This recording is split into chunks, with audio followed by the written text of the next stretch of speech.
আপনারা এতক্ষণ যে পারফর্ম করলেন, আমি বসে বসে দেখছিলাম, আমার কাছে মনে হলো অনেক দিন পরে নিজের দেশের মাটিতে খুব সুন্দর একটা স্টেজ পারফরমেন্স দেখলাম। এবং আমি বসে বসে চিন্তা করছিলাম, এরপরে কোনো রাষ্ট্রীয় অনুষ্ঠানে আমি স্বরাষ্ট্রমন্ত্রী সাহেবকে অনুরোধ করব, এখানে কালচারাল মিনিস্ট্রি নেই, আমি সেটা বলে দিব যাতে আনসার বিজেপি আপনারা যারা সাংস্কৃতিক দল আপনাদেরকে যাতে সেখানে সুযোগ দেওয়া হয়। এবং অনেক সময় বাংলাদেশ থেকে সাংস্কৃতিক দল বিদেশেও যায় নিজের দেশের কৃষ্টি কালচার তুলে ধরার জন্য। সম্ভব হলে আমরা আপনাদের ভিতর থেকেও সেখানে পাঠানোর চেষ্টা করব।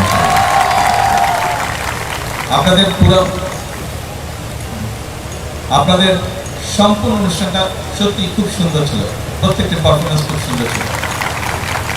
তবে আপনারা যেহেতু আনসার এবং বিজেপির সদস্য, অর্থাৎ একটি শৃঙ্খল বাহিনীর সদস্য, একটি ডিসিপ্লিন ফোর্সের আপনারা সদস্য, সব কাজই আপনারা করবেন যেগুলো আপনারা করছেন।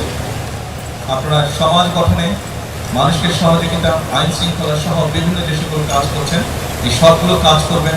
যারা স্টেজে পারফর্ম করলেন, প্রত্যেকটা মানুষের কোনো না কোনো কোয়ালিটি থাকে, গুণ থাকে। আপনারা আপনাদের যার যে গুণ আছে সেটি আপনারা তুলে ধরেছেন। বাট সব সময় শেষ কথা মনে রাখতে হবে, আপনারা একটি ডিসিপ্লিন বাহিনীর সদস্য, এবং ডিসিপ্লিন বাহিনীর মূল বিষয়টা হচ্ছে ডিসিপ্লিন থাকা, শৃঙ্খল থাকা। কাজে এইটির উপরে জোর দিবেন। পরিশেষে বলবো, শেষের যেই অনুষ্ঠানটি, শেষের যেই গানটি সবচেয়ে সুন্দর লেগেছে আমার কাছে, সবচেয়ে ভালো লেগেছে। সকলে ভালো থাকবেন ইনশাল্লাহ।